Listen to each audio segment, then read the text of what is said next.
Welcome back to the Dazzling by Des show. And once again, you guys are tuned in for yet another video. What are we going to be doing today? You should already know by the title. I'm going to be doing a tutorial on a set that I freestyle. So I just want to give a shout out to one of my subscribers, Kay, with the username I love my dog Heats, who requested for me to do this tutorial on this set.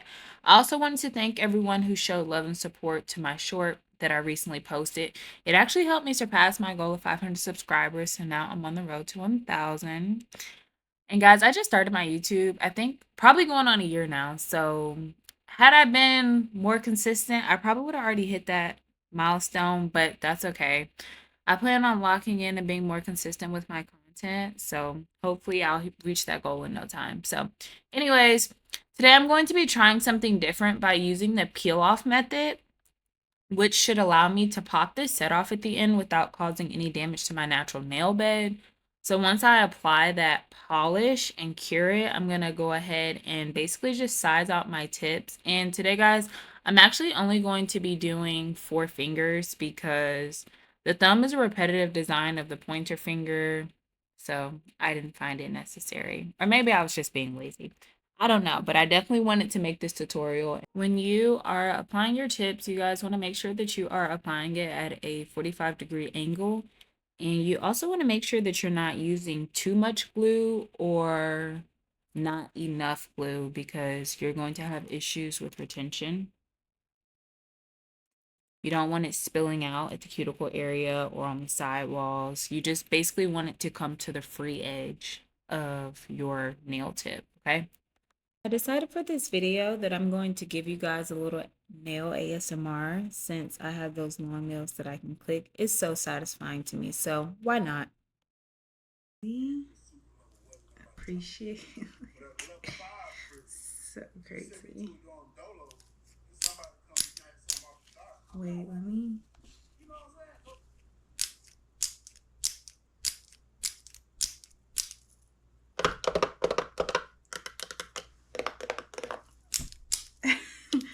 Definitely my favorite thing to do when I have long nails. Okay, let's get started. So now that we have that out of the way, let's go ahead and start cutting our tips down. Y'all, I absolutely just love long nails. I don't know why. I don't know if it's the sound. I don't know if it's because I feel like I can put more designs on it.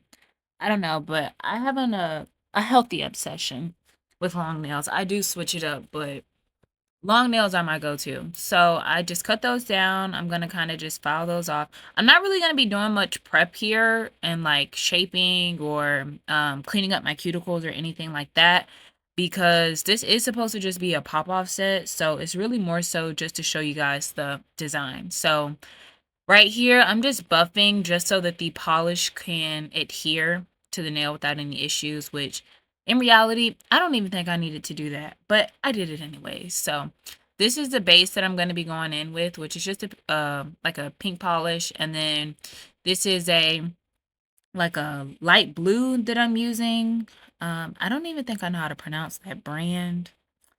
And this is the dark blue that I'm going to be using. So if anybody has any questions about the brand of polish that I'm using, you can leave a comment and I'll reply to it. Like if you want to know where I got it from, or I tried to show you what color I was using, like the number on the bottle. But if that was unclear, like if you leave a comment, I'll respond and let you know. Okay. So I pretty much just skipped over majority of the polishing in regards to just like the pink because y'all don't need to see that. It's just a waste of time. So, and then also guys, it's really hard for me to record at this angle. I'm really trying to figure out the setup. I feel like I say that almost every video, but it is what it is. So, I'm trying to like show y'all what's going on, but to be honest, I don't think that I really got the best angle. I feel like I probably should have moved the camera from my perspective, but I'm going to keep that in mind for the future because I definitely want you guys to be able to get like good close-ups of what I'm doing. It's just that I work up close and personal when I'm doing my own nails, you know. So I'm just adding my polish to just a little art tray that I got from the dollar store. Um, because I just love these things. It's just so easy to clean and you know, I can use as many colors as I need to on one tray. And then I'm going in, and the first thing I'm doing here is I am completing a French on my pointer finger, and I'm also going to be completing a French on my ring finger. And then if you're going to do a full set like this, I also did a French on my thumb, but I don't show that in this video. So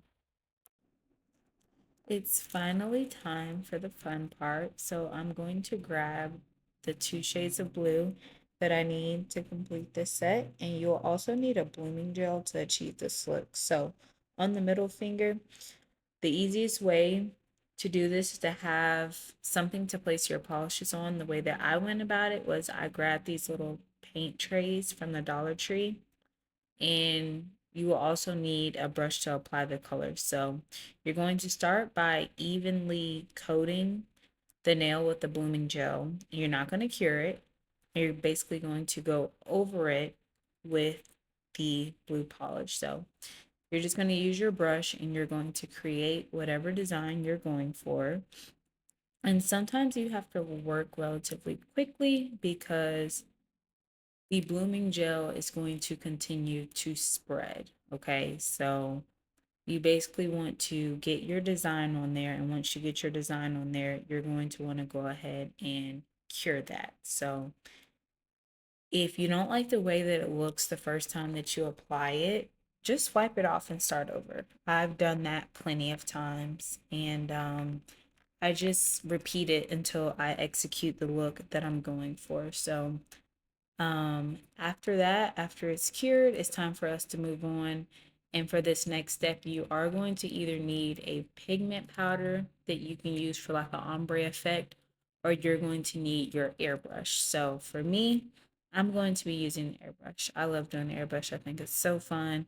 I start by adding some acetone to the airbrush, and then I'm going to mix in whatever color I'm going to be using. So for this set, I'm using the dark blue, so that is what I mixed in. So you're looking for a very liquidy type consistency for your airbrush. So now that I had that achieved, I'm just going to go in and spray just oh so slightly. I'm going to spray that onto my nail, and then towards the tip of the nail is usually where I go for like a darker look. So that's where I'll concentrate more when I want it more concentrated, if that makes sense. So you are going for an ombre look, so try not to be so harsh. You just want to slightly pull the trigger on the airbrush until you get that desired look that you're looking for.